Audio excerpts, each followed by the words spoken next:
So hi guys! It's me, Michelle V!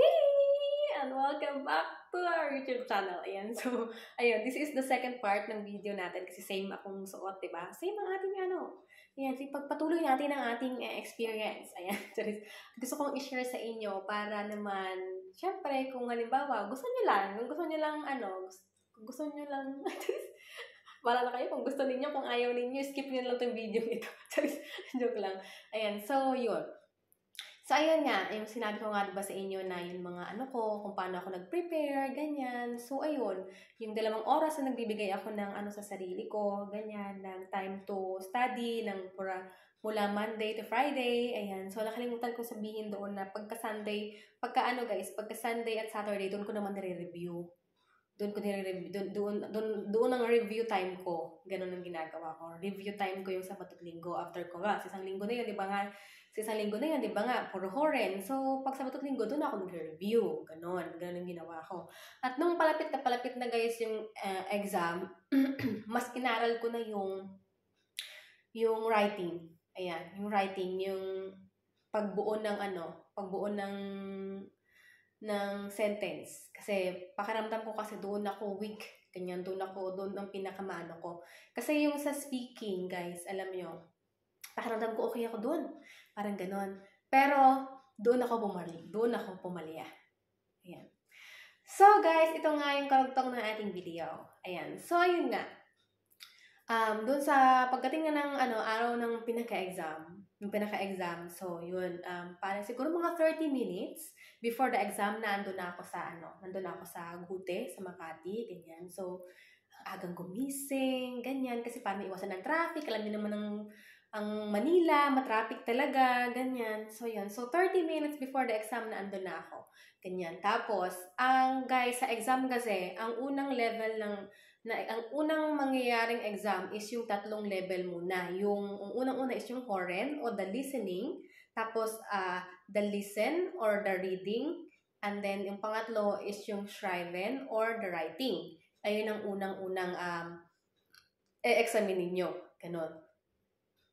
So, guys, pinili kong upuan noon, nung ako ay mag-exam, ay doon malapit sa, hindi naman gaanong malapit, pero gilid siya na kung saan yung speaker, ganyan.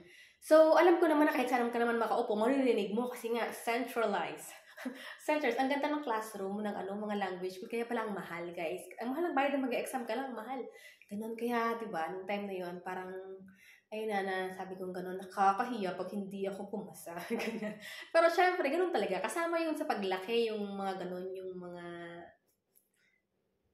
gano'n. Basta, yung mga hindi pagpasa, yung mga pagkakamali, kasama yun sa paglaki. Pero, alam mo yung mas after nun, pero syempre, kailangan mong i-improve yung sarili mo, diba? Gano'n yun. So, yun. So, hindi naman gano'n kataasan, guys, yung score na nakuha ko sa exam. No? Pero, thankful ako kasi, pasado. Pasok. Ano yung gano'n? Pasado ba? Ganon. Pasado siya. Ganon. So, pagdating ng exam, gano'n ang ginawa ko, alam niyo guys, dun sa Horen, ang dami kong nilagpasan na binalikan ko na lang na, nagganon-ganon na lang ako. Ito. Ganon. Kasi parang, tama yung A, parang B, na parang C. Ganon. Parang lahat tama. Parang ganon. So, ganon ang ginawa ko. Tapos, ay, grabe. Tapos, saka ko lang siya isi-shading yun, guys. Ganon ang nangyari. So, ganoon. Tapos, pagdating naman guys sa ito na yung pinaka ko na parang gusto ko nang lumubog sa lupa. Ganyan. So, kinuupuan ko nung time na yun guys sa expression or sa speaking. So, anong level? Introduce yourself. Ganyan, introduce yourself kasi meron dong pagpipilian. Yung tawag ito, yung pagkakasunod-sunod kung paano ka magsalita, kung paano mo i-introduce ng sarili mo, ganyan. Kabisado ko na yun. Kinabisado ko na ilang beses sa bahay. Ganyan. Wala akong problema doon. Parang, alam mo yung very, ako doon sa ganun. Pag yung sumunod na guys, alam mo yung ganun, grabe. Hindi man lang lumabas sa YouTube. Ewan ko ba? Bakit? Ewan ko. Hindi lumabas yung temang yun sa YouTube, sa pinanood ko, tsaka sa Duolingo. Oo, hindi siya lumabas.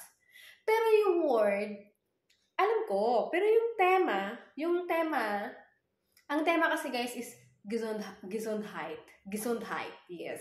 Never siyang dumaan man lang sa akin. So, hindi ko siya alam. Gesundheit yung tema, tapos yung word is kostet. Ay, nako, sabi ko, ang bilis lang, kostet. Pero yung tema nga, nung pagkatingin kong ganyan, tema, Gesundheit, tapos kostet. Sabi ko, bahala na. Alam ko yung kostet eh. Oo, totoo. Alam ko yung kostet. Ganyan, di ba yung cost? Ayan, tapos, mali pala guys. Tapos sinasabi sa akin ng karakter na, the tema is Gesundheit und the word is kostet. Gesundheit kostet. Ganon. Basta ganon siya ng ganon. Tapos, umulit na naman ako, mali na naman. Grabe. 2 beses. Tapos, alam mo yung mali pa rin daw. Tapos, alam mo yun, dahil nga, ang sabi daw sa napanood ko sa, may German teacher is, bawal kang magsabi ng, ng wala kang idea. Bawal yun, kasi 0 points yun. Dapat, mag-try ka, kahit na mali ka, confident ka, ganon. Isa yun guys, dapat confident ka, kahit na alam mo medyo mali, maging confident ka lang. Kasi may points pa din yun, kasi sabihin mo na, kay ni Anong, wala kang idea, 0 agad daw yun. So, hindi ko yung ginawa. Ang sinabi ko na lang dun sa sa teacher na customer helping? Kasi hindi ko talaga alam. Hindi ko na talaga alam.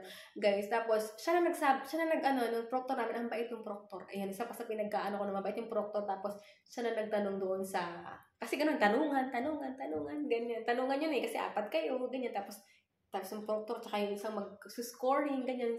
Ang mga kasama mo doon sa room, ganyan. Tapos 4 kayo na estudyante, ganyan, na nagtitake ng exam, ganun.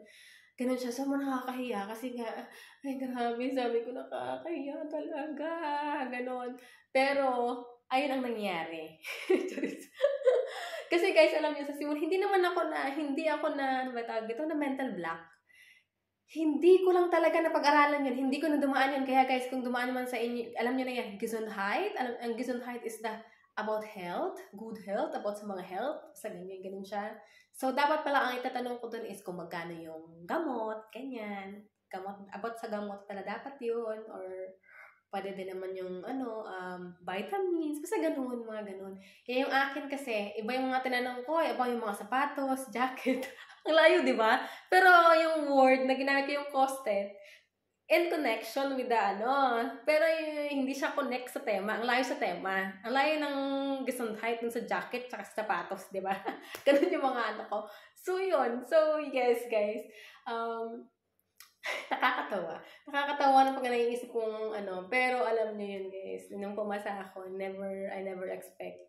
Ganon. Kaya, ayun. Nagpapasalamat ako kay Lord. Gayon, guys. Isa sa gagawin niya sa exam is be confident. Ganyan. Na alam niyo yun na paghihinaan kayo ng pagdating doon kasi alam niyo after ng 3 na yun, yung unang level ng exam na yun, after na ang sakit-sakit ng ulo ko kasi parang ilang oras pa ba? 1 oras o 2 oras pa bago